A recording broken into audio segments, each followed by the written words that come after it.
என் பெயர் சொல்ல எனக்கு விருப்பமில்லை. ஆனால் என் வலியை, என் ரணத்தை இந்த உலகத்திற்கு சொல்லியே ஆக வேண்டும். இது காதலின் கதையல்ல, ஒரு பெண்ணின் தேடலும் அவளுக்கு கிடைத்த மரண அடியும் நிறைந்த கதை. கண்ணுக்கு எட்டிய தூரம் வரை விரிந்து கிடக்கும் அந்த பெரிய குதிரை பண்ணை. வெளியிலிருந்து பார்ப்பவர்களுக்கு அது ஒரு சொர்க்கம். ஆனால் எனக்கு அது ஒரு தங்க கூண்டு. அந்த பண்ணையின் முதலாளி என் கணவர். பணமும் அகம்பாவமும் அவனை ஒரு அரக்கனாகவே மாற்றிவிட்டிருந்தது. அவனுக்கு நான் ஒரு மனைவி அல்ல, அவன் விலைக்கு வாங்கிய ஒரு அழகான பொம்மை. அவன் வீட்டில் அலங்காரமாக இருக்க ஒரு பொருள், அவ்வளவுதான். அவனுக்கு ஒரு தங்கை இருந்தாள். அண்ணனை விட ஒரு படி மேலே போய் கொடூரத்தின் உச்சமாக இருந்தாள் அவள். அந்த பண்ணையில் வேலை செய்யும் வேலையாட்களை அவள் ஒரு துரும்பு போலதான் நடத்துவாள். ஒருநாள் என் கண்முன்னாலேயே தன்னிடம் வேலை செய்யும் 2 பேரை வைத்து அவள் தன் காம இச்சையை தீர்த்து கொள்ளும் கேவலமான ஒரு நாடகத்தை அரங்கேற்றிக் கொண்டிருந்தாள். அதை பார்த்து நான் அருவருப்படைந்தேன். அந்த நேரத்தில்தான் என் கணவன் அங்கே வந்தான்.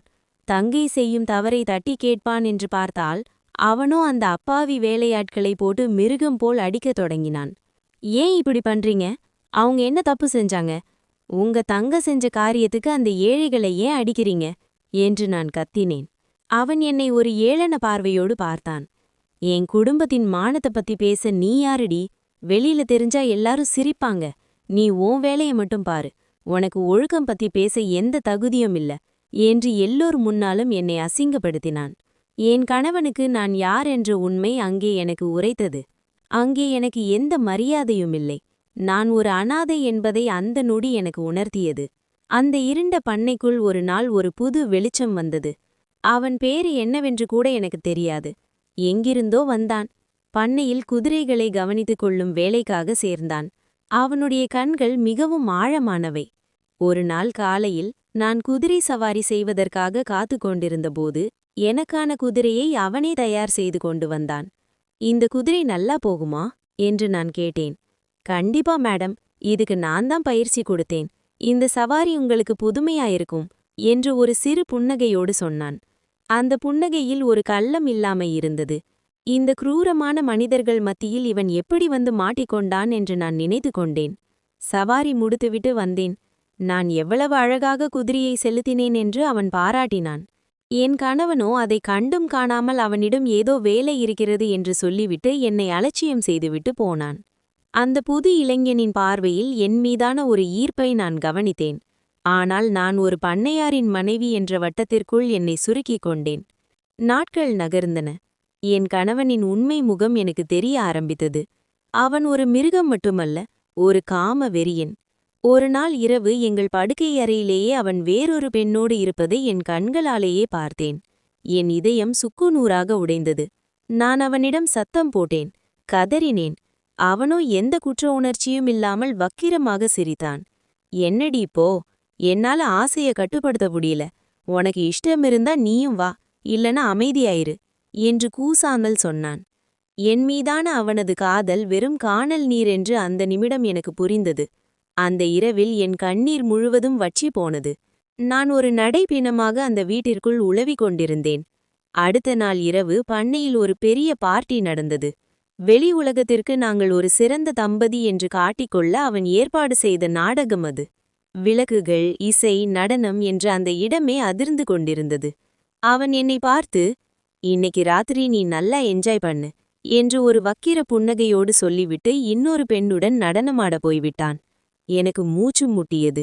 இந்த போலி மனிதர்கள், இந்த இசை, இந்த சிரிப்பு எல்லாம் எனக்கு நரகமாக தெரிந்தது. அங்கிருந்து வெளியேறி இருட்டில் அமைதியாக இருந்த குதிரை லாயத்திற்கு சென்றேன். கண்ணீரோடு அங்கே சுவரில் சாய்ந்து நின்றேன். மேடம், இங்கென்ன பண்றீங்க? நீங்க வீட்டுக்கு போகலையா என்ற குரல் கேட்டு திரும்பினேன். அவன்தான், அந்த புது இளைஞன். என் மனதில் இருந்த பாரம் வெடித்தது. நான் எப்படி போவேன்? எனக்குன்னு யார் இருக்கா இங்க? என் கணவனுக்கே என்னை பிடிக்கல என்று உடைந்து அழுதேன். அவன் என்னை அனுசரணையாக பார்த்தான். இருவருடைய கண்களும் சந்தித்தன. அவனுடைய பார்வையிலிருந்த காதல் எனக்கு ஆறுதலாக இருந்தது. ஆனால் அங்கே நடப்பதே வேறு என்பது எனக்கு அப்போது தெரியாது. என் கணவனின் தங்கை அந்த இளைஞனை தனியாக சந்தித்து ஏதோ சதித்திட்டம் தீட்டிக் கொண்டிருந்தாள். அவளுடைய காதலனும் என் கணவனும் சேர்ந்து கொண்டு என்னை காயப்படுத்த ஒரு பெரிய வலையை பின்னிக் கொண்டிருந்தார்கள். திடீரென்று ஒரு நாள் நான் அந்த இளைஞனால் கடத்தப்பட்டேன். இல்லை, கடத்தப்பட்டேன் என்று சொல்வதை விட அவனோடு என் விருப்பப்படியே சென்றேன் என்றுதான் சொல்ல வேண்டும். அவன் என்னை ஒரு மறைவான மரவீட்டிற்கு கூட்டிக் கொண்டு போனான். என் வாழ்க்கையில் முதல் முறையாக நான் ஒரு பெண்ணாக, நேசிக்கப்படும் ஒரு ஜீவனாக என்னை உணர்ந்தேன். அந்த இரவு அவன் என் கண்ணீரை துடைத்தான். அவனுடைய தீண்டலில் என் கடந்த கால காயங்கள் அனைத்தும் ஆறுவது போல் ஒரு மாயை என்னுக்குள் எழுந்தது. இனி இவன்தான் என் உலகம், இவனோடு வெகுதூரம் சென்றுவிட வேண்டும் என்று என் மனம் கனவு கண்டது. ஆனால் விதி என் கதையை அவ்வளவு எளிதாக முடித்துவிடத் தயாராக இல்லை. நாங்கள் இருவரும் அந்த படுக்கையில் ஒருவரை ஒருவர் அரவணைத்தபடி இருந்தபோது கதவு பயங்கரமான சத்தத்தோடு உடைக்கப்பட்டது. அங்கே நின்றான் என் கணவன். அவனை பார்த்ததும் நான் பயத்தில் உறைந்து போனேன். என்னை அடிக்கப் போகிறான், கொன்றுவிடப் போகிறான் என்று நடுங்கினேன். ஆனால் அவன் முகத்தில் கோபமே இல்லை. மாறாக ஒரு வெற்றி பெருமிதமும் வக்கிர சிரிப்பும் இருந்தது. என்னடி மேடம், ரொம்ப சந்தோஷமா இருக்கியா என்று கேட்படியே உள்ளே வந்தான். நான் அந்த இளைஞனை திரும்பி பார்த்தேன். என்னை காப்பாற்றுவான் என்று நினைத்தேன். ஆனால் அவனோ குற்ற உணர்ச்சியோடு தலையை குனிந்து கொண்டான். நீ என்ன நினைச்ச? இவன் உன்னை காதலிச்சு கூட்டிட்டு வந்தான் நினைச்சியா? எல்லாம் ஏன் பிளான் டி. என் தங்கச்சியும் இவனும் சேர்ந்து உனக்காக விரித்த வலை இது. நீ தப்பு பண்ணணும், அத நான் கையும் களவுமா பிடிக்கணும், உன்னை வாழ்க்கையில தலைகுனிய வைக்கணும். அதுக்காக நான் போட்ட நாடகத்துல நீ ரொம்ப ஈஸியா வந்து விழுந்துட்ட என்று என் கணவன் கொடூரமாக சிரித்தான். என் உலகம் அப்படியே சுழன்றது. எனக்கு மூச்சு நின்றுவிடும் போல் இருந்தது. காதல் என்று நான் நினைத்தது, என் சுதந்திரம் என்று நான் நம்பியது அத்தனையும் ஒரு சதி திட்டம். என்னை அசிங்கப்படுத்த, எனக்கு ஒரு விலைமாதி என்ற முத்திரையை குத்த என் சொந்த கணவனே நடத்திய நாடகத்தில் நான் ஒரு பகடைக்காய் ஆக்கப்பட்டு விட்டேன். என்னை முழுமையாக அழிக்க வேண்டும் என்ற அவனது திட்டம் வென்றுவிட்டது. அந்த இளைஞனும் பணத்திற்காகவோ அல்லது அவர்களின் மிரட்டலுக்காகவோ என்னை ஏமாற்றிவிட்டான். நான் வஞ்சிக்கப்பட்டேன். என் உடலும் மனமும் செத்துப்போனது. என்னை ஏன் இப்படி செஞ்சீங்க?